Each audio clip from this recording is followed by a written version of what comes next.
Tek diaspora jonë nuk jenë të huaj, nuk jenë asarmisht t'i veni, jenë familjarë tonë, vllaznit, motra tona, por, çka duhet me konfrontu realitetin? Lëvizja vetëvendosje, me një kampanjë fuqishme, me rrjetet sociale dhe me një retorikë fuqishme, ka kriju një realitet hibrid tek kokat e qytetarëve tonë që jetojnë në diasporë. Diaspora jonë e ka një perceptim krejt tjetër nga realiteti i asaj që ka po ndodhë Kosovë, bile kanë krejt tjetër dhe nga vetë ata që votojnë lëvizjen vetëvendosje.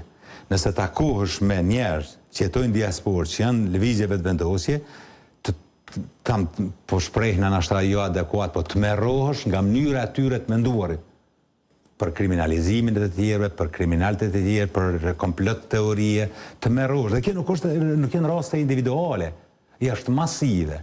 Pra, Kurti dhe lëvizja vetëvendosje kanë mri me kriju këtë realitet hibrid, dhe ky realitet hibrid po i kthehet në botë. Kur po tham realitet hibrid, njerëz po mendojnë që po tham se ka bërë luftë hibride. Jo.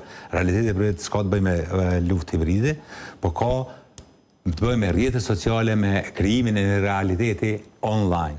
Çaj realitet nuk është në cilin ne jetojmë sot në Kosovë, po këtë nuk e di diaspora.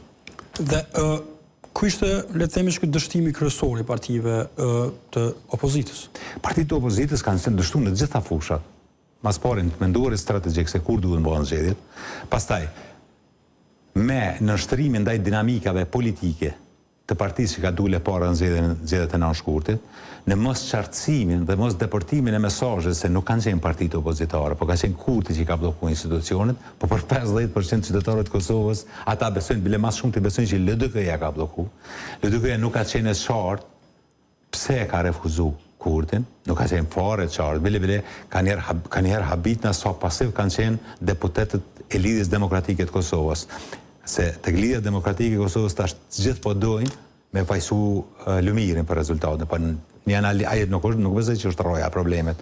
Roja problemet do të me këqyrë mas pari kontributin e deputetëve të Lidhjes Demokratike në këtë luftë politike që ekziston. Shumica prej tyre si po zgjidhen, jo vetëm LDK, po edhe parti tjera, si po zgjidhen deputet, ju gazetarët se thërni kur se që vinë kur.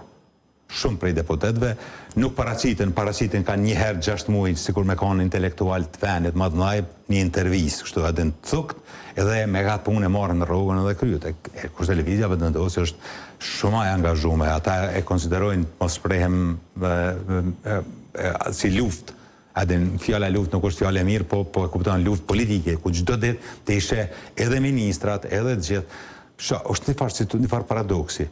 Gjitha mediat i ka bojkotu lëvizja vetëvendosje, me përjashtim të një, derivohen, me përjashtim të një apo dë. Po partit tjera nuk kanë qenë përjashtume, po barabar dershin, sepse nuk i shkëshin. Njerëzit kishin qef me një Po thënë që kanë dështuar të përçojnë mesazhin e realitetit që ka qenë? Shure sa është me rëndësi përçimi i mesazhit, shure përparim Grudën, i cili ka qenë më i qasshëm, ka pas një rritje të votës. Është interesant, pra i treti me i votuari në PDK. Këshure Besnik Tahiri ka pas 10.000 vota dhe nuk më rriti më bo deputet, veç 8 muaj kanë shkua, 9 muaj. Mirë po, gjithë njerëz të aleancë kanë po mungesën në parlament të një njeriu që është shumë aktiv, që del ditë për ditë, që ju tregon qytetarëve çka po ndodh. Dhe ka një rritje prej 17.000 vota. Domethënë prej 10.000 u shkuan, po më duket 27.000, nëse se ka kalu. Janina, sepse paraqitje për para qytetarëve, njerëz po dojnë me ju tregu me po. Me të një që ka po thua, ja veç me të zxedh, ti me marrë rogën e me u po 4 vjetë me të qitë votën prapë. Do me thonë, një analizë duhet më të mirë me bo partitë opozitare. Të menduarit strategjike kanë ineksistencë. I ka ngreh për hune Kurti ka dashtë, që pesh nën shkurtit edhe pse i ka pas vetëm 42%. Pra, Kurti po del mjeshtër.